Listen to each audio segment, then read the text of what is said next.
Hey guys, it's Wahima, but just call me Wah. Melanated! Well, welcome to another episode of 90 Day Fiancé, The Other Way. This is Season 1, Episode 5. No Looking Back. Welcome, welcome, welcome. I am back home. Obviously, I am in California. You're getting an edited video. It's a little late, but it's happening, and we're just gonna move forward. Don't forget to check out the merch that I have down below. Don't forget to give this video a thumbs up if you like the content that I give you on a weekly basis. Okay, let's start out with a new couple. Let's talk about Ji-Hoon and Devon. We meet Ji-Hoon, who's a 29-year-old South Korean man. They keep saying South Korea as though anybody cares about North Korea. Personally, I feel like it's Korea and North Korea. So I'm not gonna say South Korea because obviously it ain't North Korea, girl. Ain't no Gene, no, need no doom to do. What am I even saying? Let me get my water, girl. Why can't I remember this man's name? I talk about him all the time. Kim Jong-un. Jeez Louise, I couldn't remember that man's name. 29-year-old Ji-Hoon. He is from Korea. He lives with his parents, and he either works for a phone refurbishing business or he owns a phone refurbishing business. And he rides a little moped. And I like the little K-pop music they gave us in the background. It was cute. Ji-Hoon says that he was on what I assume is Tinder, because the way he described it is you swipe left if you like and you swipe right if you don't, or whatever. And he says that he came across this beautiful Western girl and he was like, hubba, hubba, hubba. He just fell in love with that. He was like, she is so beautiful. He super liked her girl. I love Ji-Hoon. I love the way that he speaks in both English and Korean. For some reason, I don't feel like he's super proper. There's something about him that makes me feel like he's kind of Western in a way. And so I'm like, oh, I'm digging this vibe. I'm digging this like cool guy vibe. I don't know. So he was cussing in Korean and everything. I was like, hey, I like you.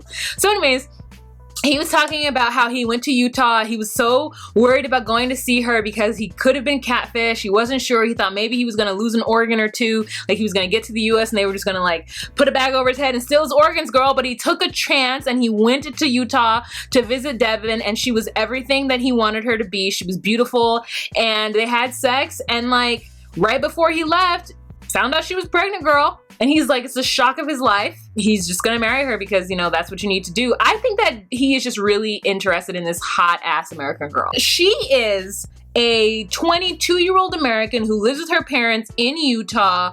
She has a 3-year-old daughter, Drusilla, who, if I'm not mistaken, is either the name of one of the evil stepsisters in Cinderella or a character from Buffy the Vampire Slayer. Maybe both.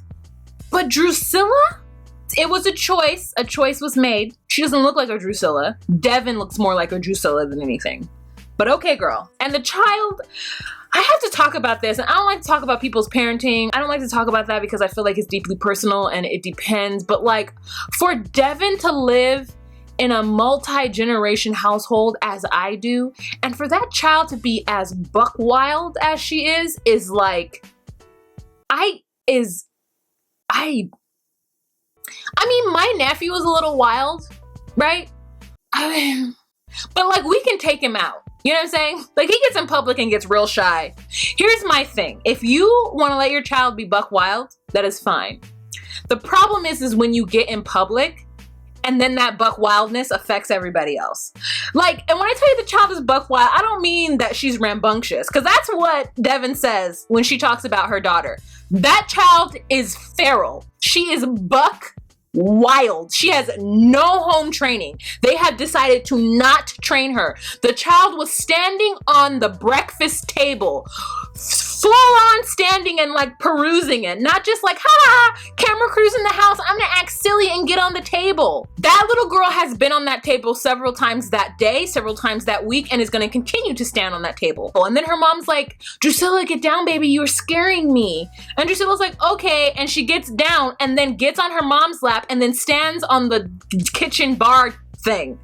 And is like pulling plates out of the cabinet. And her grandmother is in the kitchen too. Like, they're just watching her stand on a thing that people eat on. Like, just like two spaces in the house that people eat on, this child is standing on. And then we have scenes of them in an airport and the girl getting on the baggage carousel. She bad. And it's because she doesn't have any home training. They have decided they're not gonna train her. They're gonna let her be fucking feral. I mean, I just don't know what else to say about it. I don't know what else to say about it. So that's all I'm gonna say. And I'm gonna try not to say anything more, but I don't understand how this woman thinks that she is going to find a husband who is going to be able to handle that.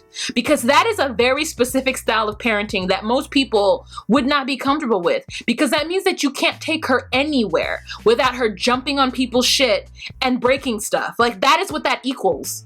Now, maybe that's the way that Devon was raised, and so maybe they're just like, you know, that's how you just do it. But those children are hard to be around. And then she's going to want to be in a relationship with a Korean man with a completely different culture and bring her wild ass 3-year-old. And what is Ji-Hoon gonna do? He's not gonna be able to discipline her. Like, and then their own child is going to be that way. I'm just like, it's just giving me anxiety, and I just like, I can't. Okay, anyways, I like Devon. I like Ji-Hoon. So his parents are filming too, which is really exciting, you know. I think Devon has been to Korea to see them. If I'm not mistaken, I think she has, and their interaction the first time was a little weird for the family. And the fact that she's pregnant is like a whole like shameful thing as well. Very, very untraditional. Ji-Hoon has a really cute dog, but he, at the end of the day, is really just thinks that Devon is the hottest thing. And like, they're FaceTiming and he's taking photos of her during FaceTime, and she's like, stop it. And I'm just like, you know what? If they love each other, okay. She seems to have a thing for Korean guys, which, okay. Ji-Hoon is not bad looking. He's cute. I think there's a little swag about him that I'm feeling, you know. Devon probably is a little like immature. So Ji-Hoon and his family are coming to the US to meet Devon. She's 7 months pregnant. She's very nervous. So her and Drusilla, they decide that they're going to meet them in Vegas because she said that there was nothing really happening in Utah and it's cold right now. And she just doesn't have like the ability to entertain them in the way that you would have to entertain a family. And also, I think she wants to impress them because she believes, and I think his family also believes, that she isn't good enough for him, that he could do better. Maybe being around her family in the cold, in snowy Utah is not going to be it. It's going to be awkward. So let's go someplace distracting, which is Vegas. So they're going to fly into Vegas, and she and Drusilla are going to drive to Vegas to meet them. And she's explaining to Drusilla what's happening on the way. Drusilla's excited to get there, and there's a scene when the family actually gets there of her crying because of how stressed out she is with this whole situation. So, I mean, I absolutely wish them the best as always. I'm willing to see how this is going to unfold, but that child gives me anxiety. So let's move on to the next couple. We're going to talk about Sumit and Jenny. Okay, so in this one, they have their apartment and they're going clothes shopping. Now, Sumit wants Jenny to look more traditional so that she doesn't stick out as much. But Jenny is like, look, I can be kind of traditional. Like, I will wear some things, but I'm not gonna wear a sari because the older women wear a sari, and I don't want to feel like an old lady in India. Like, she's having her second wind in life. She's 60 years old. She's with this younger man. She doesn't want to look like an old auntie, you know? She wants to feel young and look young. She also said it's not really her style, and I can see that. She says there's certain things that she's willing to wear that are more her style, but he really wants her to wear something traditional, and she's just like, nah, Sumit. But she handles it well, tries on some stuff. She has like a hot flash or whatever, girl, she can't be in it. She's like, take me out of this shit right now.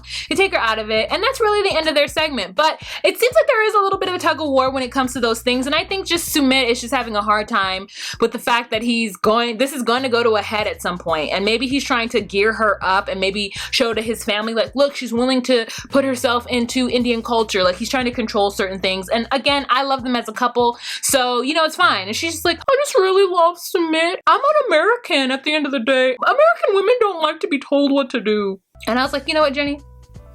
I see you. So the next couple that we're going to talk about is Corey and Evelyn.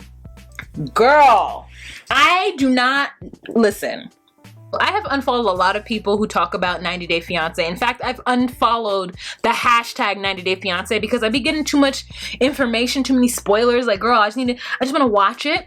But I know that Instagram and Twitter went crazy after Evelyn because this edit was terrible. And again, I am going to interpret this for y'all. There are some things that's her just being kind of like crazy and rude, but there's other stuff that is just like Corey is not listening to her. So we find out that at some point he had already bought her an engagement ring and she found it in his luggage and got mad at him. Who gets mad at an engagement ring? Somebody who doesn't want to get married, that's who. So it looks like Evelyn has been clear with Corey this entire time, and that has only made him want to force himself upon her even more. First of all, I don't think she's in love with Corey. I think she loves him. I think she has love for him. I think they've had good times because they have been together for 4 years. 4 years. They have a business together. But she doesn't want to marry Corey. Corey tells his family that he's leaving. They say, okay. Dad says Evelyn doesn't like Corey as much as he likes her. We all agree. We all see that that is the truth. He packs his bags. His parents take him to the airport. His mother is so sweet, girl. She's crying, trying to hold it together, but she is boo-hooing. And she's like, you come back anytime you're ready. They give hugs. He's so excited to go see Evelyn. He gets on that plane. He arrives in whatever the first place he arrives in Ecuador, and he expects her to be there, and she's not. I don't know if they had the conversation. I don't know if he just gave her the flight information and assumed that she would show up, but girl, she did not show up, nor did she tell him she wasn't going to show up. He calls her, and she's just like, Corey, you're a big man. You've been to Ecuador before. Just come to my village. Like, I'm not going to be there to see you. I'm sorry. Just do it. And he's upset. He's visibly upset. She's a jerk for not coming. If anyone comes to see me, unless they have been there a million times, I'm going to pick them up, even if they have, especially if they're coming to live and move with me. I'm coming to pick them up. But this is all, I think, built into the conversation that they have at the very beginning of their episode, where Corey is telling her that he's done it, he's sold everything, he's given everything up, he's coming to Ecuador. And she's just like, well, I hope it works out.